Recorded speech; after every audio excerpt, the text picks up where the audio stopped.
Ini dari kemarin. Hanya kemarin tuh bentuknya kayak busa-busa sabun kayak gitu aja. Masa solar Syedaralun Dinas Lingkungan Hidup atau DLH Kota Bima mengambil sampel air laut yang diduga tercemar limbah di depan depo Pertamina Bima. Pengambilan sampel ini dilakukan sekitar pukul 12:20 waktu Indonesia bagian tengah. Kepala Dinas DLH Kota Bima, Syarif Bustaman, yang dikonfirmasi mengaku pihaknya belum bisa menyampaikan apapun terkait kondisi air laut di Teluk Bima saat ini. Syarif mengatakan pihaknya sudah memantau sebaran material limbah di Teluk Bima.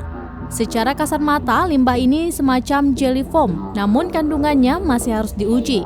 Untuk hasil sampel air laut dan jelly foam ini akan dibawa ke laboratorium di Mataram untuk diteliti.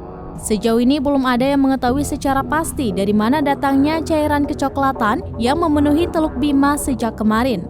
Namun seorang warganet mengatakan yang terjadi di Teluk Bima saat ini namanya sea snot atau lendir laut dan biasa juga disebut ingus laut. Hal itu terjadi karena adanya beberapa faktor antara lain efek rumah kaca dan pemanasan global.